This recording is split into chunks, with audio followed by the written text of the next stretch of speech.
They're irreverent, they're irrelevant, they're irresistibly funny. They're the not necessarily factual, not necessarily actual, not necessarily the news team. Next.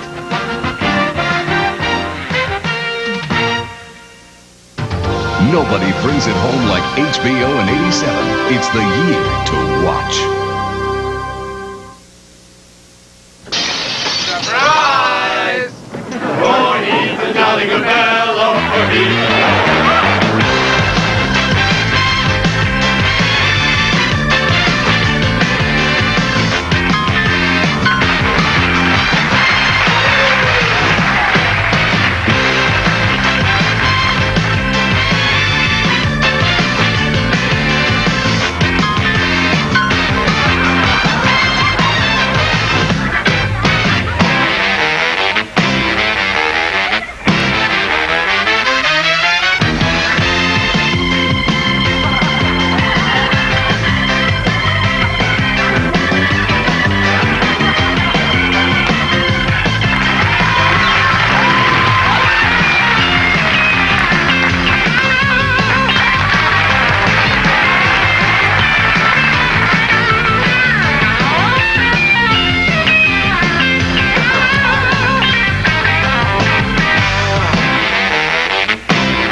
Pilots Dick Rutan and Gina Yeager, who last month flew their experimental aircraft Voyager around the world without refueling, have announced the start of a new low-cost, no-frills airline to be called Voyager Express.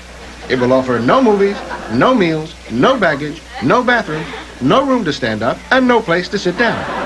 And for an additional 50% off, you'll get the ultimate in no-frills flight, no engine. Now this.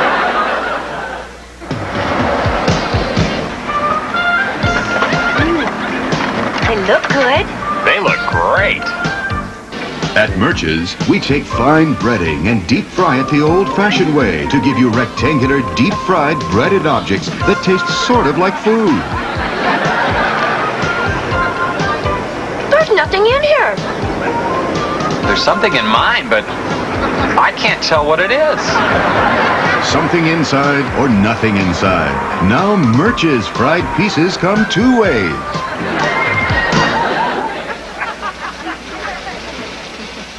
With the Democrats now in control of the Senate, President Reagan yesterday denied that he is a lame duck and gave the country a preview of what to expect over the next 2 years.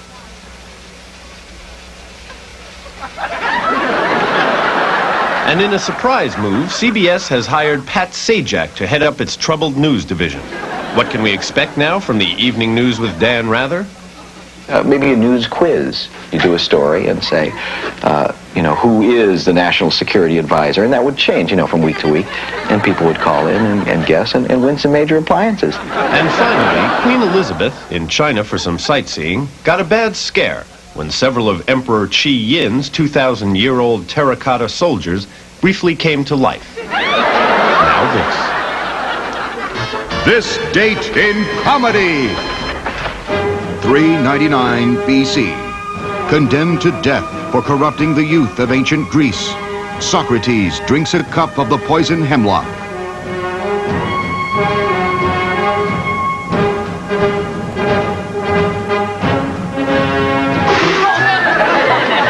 It was the very first spit take, and it all happened in 399 BC on This Date in Comedy. And now, here's Football Wrap-Up with Pete Kimmelman. The world of football was rocked this past season by charges of excessive roughness, the continuing question of drug use among players, and incidents of fan violence.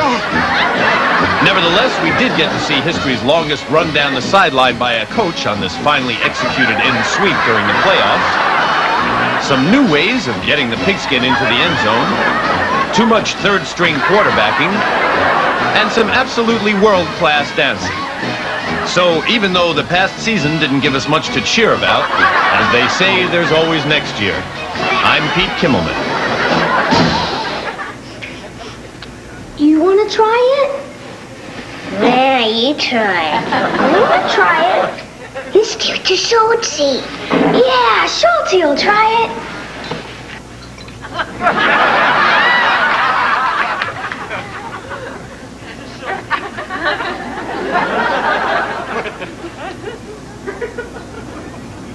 He likes it. Schultzy likes it.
Comrades and commissars, I would like to conclude this meeting of the Communist Party with an old standard that everybody loves. We are born in the lands who have lost our way.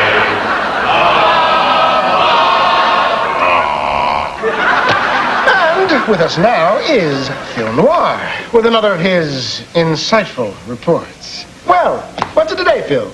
Drugs, prostitution, kidnapping, murder? Something far more insidious, Bob. Our story takes place in Hollywood. Tinseltown, Glitterland, the showbiz capital of the world. Home of the stars, the Walk of Fame. Where sunset meets vine, where boy meets girl. Where dreams... I get the picture, Phil. Just go on. This is how it happened, Bob.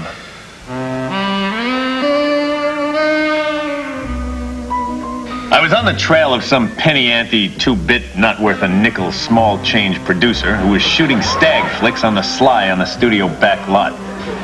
You know, girly movies.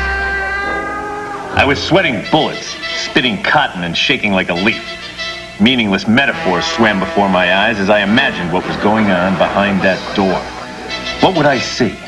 Some innocent small-town girl forced into a celluloid tryst to pay the rent? A sleazy one-reeler her own father might see at his next Elks reunion? But no, it was worse. Much worse. It was... me. But why? Then it hit me like a ton of bricks. They were colorizing my old reports. These were the fiends who made Jimmy Cagney's suit polyester blue in Yankee Doodle Dandy. The monsters who thought it might be funny to have Violet wear purple dresses in It's a Wonderful Life. Now I was their target in a fiendish plot to add color to old classics, such as my news reports, and destroy black and white altogether. No more black and white over my dead butt. Someone smacked me with something cold and lead, and suddenly everything got colorized.